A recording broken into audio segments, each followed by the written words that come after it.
Hey everyone, it's Alan Brochstein of 420 Investor and New Cannabis Ventures, and I'm here to spend about 15 minutes talking about the past week. This is a preview of our weekly newsletter that comes out every Sunday.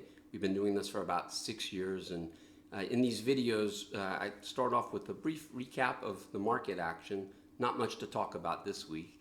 And then I talk about those headlines as well as a feature article that we share in the newsletter. So first of all, this was a great week. This was the second straight week that the global cannabis stock index rallied. Last week it was up 2%. This week almost 11%. It brought the index back year to date to being up 1.5%, I believe. So this year has been a mirror of 2020. If you recall, 2020 started off disastrously, and then we rallied back, and we ended the year up about 5% on the global cannabis stock index. Now, not every stock fared as well as the average, some better, some worse. One of the sectors that fared very well last year was the MSOs, and I'll get back to that later. But this year, we started off fantastic. If you recall, we had a strong finish to 2020 to get us back to up 5% for the index year to date, and we extended it into this year. But then we ran into a brick wall in February, and we've had 9 consecutive monthly declines. November looks to be perhaps different. The index, as I mentioned, has gone back into the black year to date. So at New Cannabis Ventures, we do a lot of curated press releases. By curated, I mean only the important ones. That's why our readers like us. We don't put out fluff. So these types of press releases fall into 3 different categories. This week, a big one was financial reporting, of course. And then other ones would include capital raising and M&A. And we had examples from each of these this week, a lot of them. In fact, it was so busy that we really had to pare it down. We only include the top stories in our newsletter. So let's hit the financial reports. And this week, we saw several of the leading MSOs issue financial reports. Going into this, people were very nervous. This was reflected in falling prices.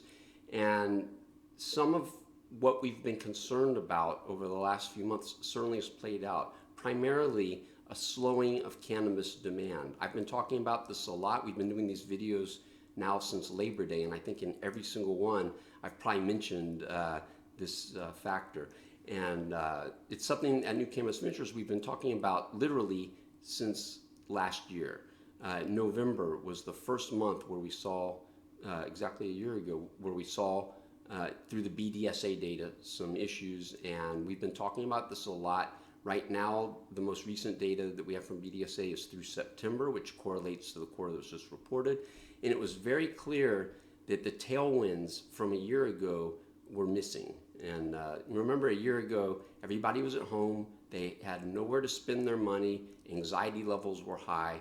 But also, curbside pickup and delivery were taking off across markets where they hadn't been before. So Ascend Wellness reported, and they had a good quarter, $94 million in revenue. This makes them one of the top 9 MSOs. And that was up 13% sequentially, which was better than peers. And this was the second straight strong quarter for them, but unfortunately they provided some guidance for Q4 that their revenue will decline. That wasn't expected. And they also talked about, I listened to that call, and they talked about 2022 probably a little bit below what the analysts had been expecting. In this case, you can read the press release. I'm not going to get into it too much, but some of it is company specific, some of it's market related. The next earnings report to talk about was Columbia Care. They came really, I'm sorry, I'm getting confused with another one. They missed on their revenue pretty badly, actually.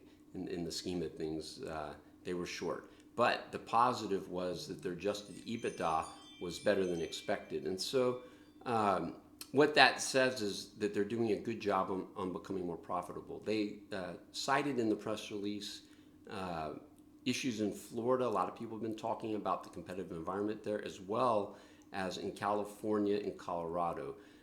They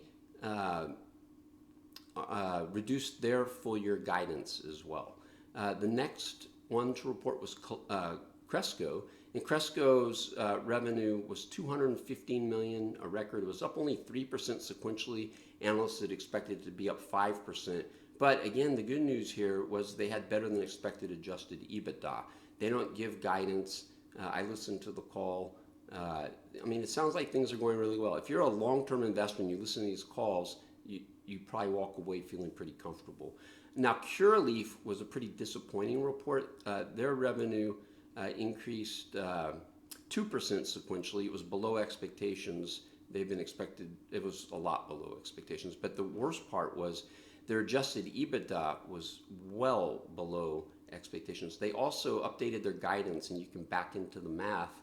Q4 is not looking too good there. So for them and for a lot of the MSOs, the delays in New Jersey are certainly an issue. And then on the conference call, Boris Jordan talked about an issue that many have been talking about recently, which is the fact that New York is going legal and that they've essentially decriminalized. It's really given the illicit market the ability to really enjoy themselves, if you know what I mean. So according to him, that hurt Curaleaf. They're a big player in New York, and the low prices coming out of California, that flower making it into the New York market is certainly impacting Curaleaf anyway.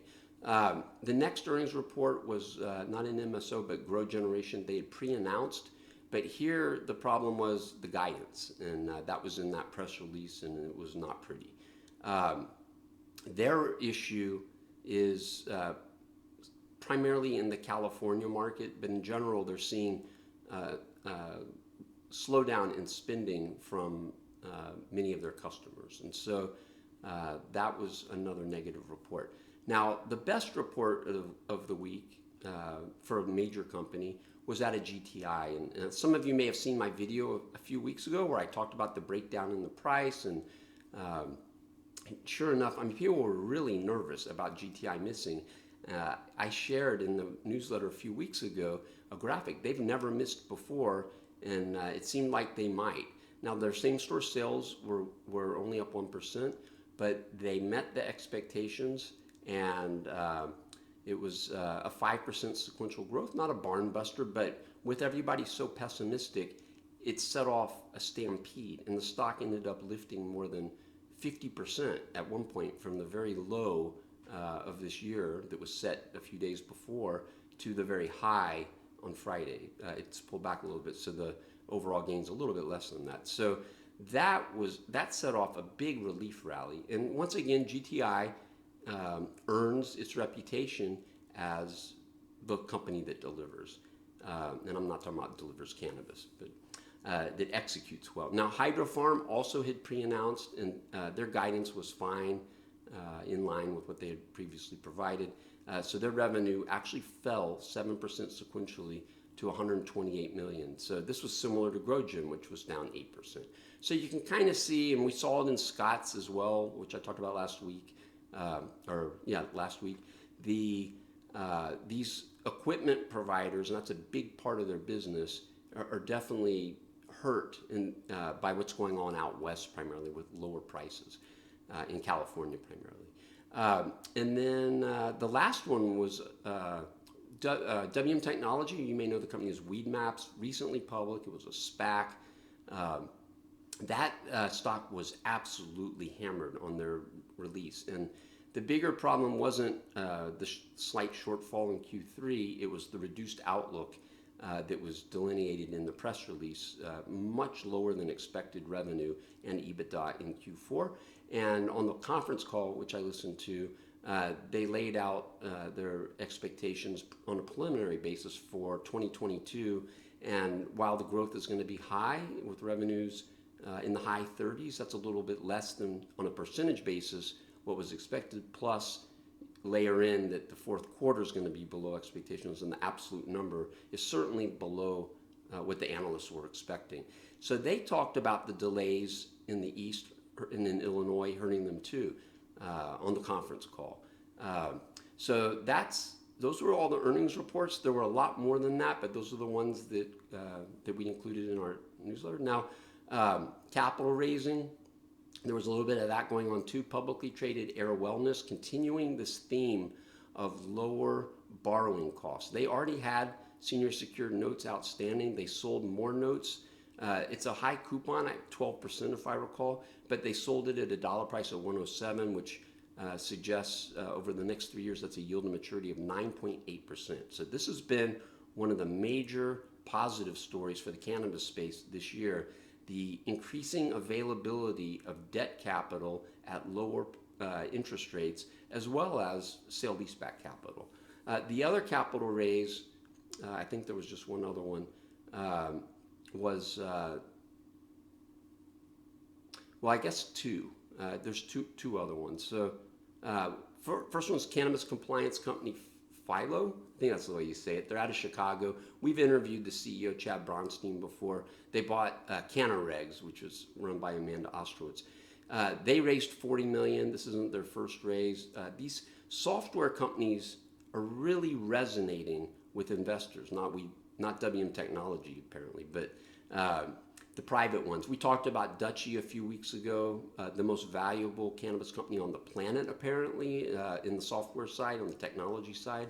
I think it was $350 million. They raised value them at $3.7 billion. So Philo didn't say what they were valued at, but that was a pretty nice sized private round. And then the other one, full disclosure, Spring Big has been a client of New Cannabis Ventures for many years, and I was a little bit surprised, but they're going public via SPAC. That was the other, I guess I'd call it a capital raise. Maybe it's M&A, but it's more of a capital raise, right? By going public through a SPAC. Spring Big helps dispensaries with their loyalty programs and some other software as well.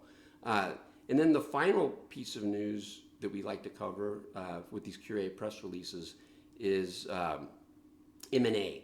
And here this week, really there was only one, and that was Verano entering Connecticut by buying Tuatara's stake plus two other dispensaries. And so that was a $113 million acquisition before earnouts and milestones. Connecticut's about to go legal. And so it was kind of interesting. I think I said I listened to the Ascend call, and the CEO there, Abner Curtin, said he was jealous of that deal. I thought that was kind of interesting. But, you know, as I've said in these videos, and I've written at New Cannabis Ventures in the weekly newsletter, and as I talk about with my subscribers at 420 Investor all the time, there are a lot of ways for MSOs to create value.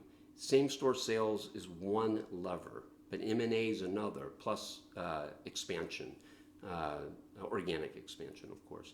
So that was all the curated news. We also run our own proprietary content, and every week we do one or two video interviews, and this week we did just one, and that one was with the CEO of AFC Gamma, the mortgage REIT, and that is our third interview with Leonard. I think he goes by Lenny. And it was a really interesting conversation to kind of hear his take on what's going on in the industry. I just said that Ascend was jealous of Verano's deal in Connecticut. If you listen to that interview, and it's in our write-up too, I believe, AFC Gamma just expanded their lending to Verano directly and through a syndicate. And you know, he said in this interview that they're like the best credit in the space. So I found that kind of interesting. So that was a good interview. You can read our write-up or also listen to the whole interview. And then finally, there's other types of content that we run, like on our revenue tracker or the indices when they need updates. But I also, there's certain market data that comes out that's not necessarily well covered or covered quickly. And so in typical New Cannabis Ventures fashion, one of the markets I cover is Michigan. And Michigan's an interesting market. It's very similar to California in that it has a very strong legacy market that was eviscerated. And so it's rebuilding. It's a large market. The October numbers were good. It continues to see the medical market decline. This is pretty common for new programs, but the adult use actually picked up a lot.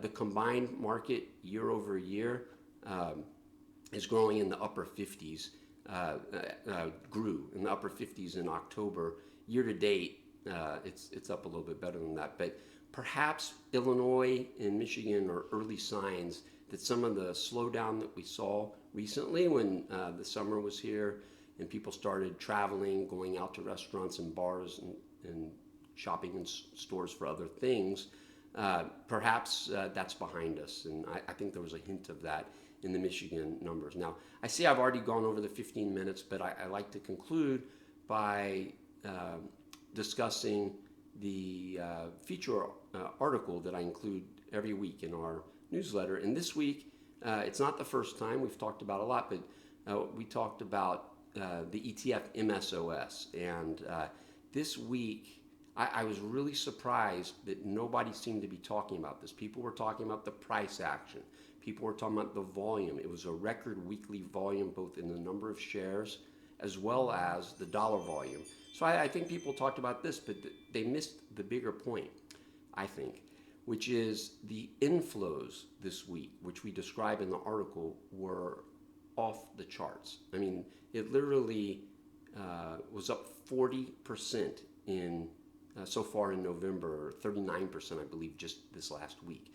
An incredible inflow. I wish I had insight into exactly what's going on. I can speculate, but after speculating last week, I'm going to be careful. But that's a whole nother story. But I think it bodes very well. As we mentioned in the article, a lot of the cash that came into the ETF is not yet invested. So I think this is a good read, and hopefully, I got to tell you, usually these inflows happen after things are already in fuego, as we say in Texas, right? Like, for example, MSOS was up 47% in Q4, and then all the money started flowing in January after the Democrats took a 50% majority of the Senate. And so just to leave you with a little bit of data and to encourage you to read the article, in those first 2 weeks of the year, about 3.8 million new shares were created for the ETF. This past week, 10.9. So I don't want to be rude to retail investors, but this doesn't seem like retail investors, right?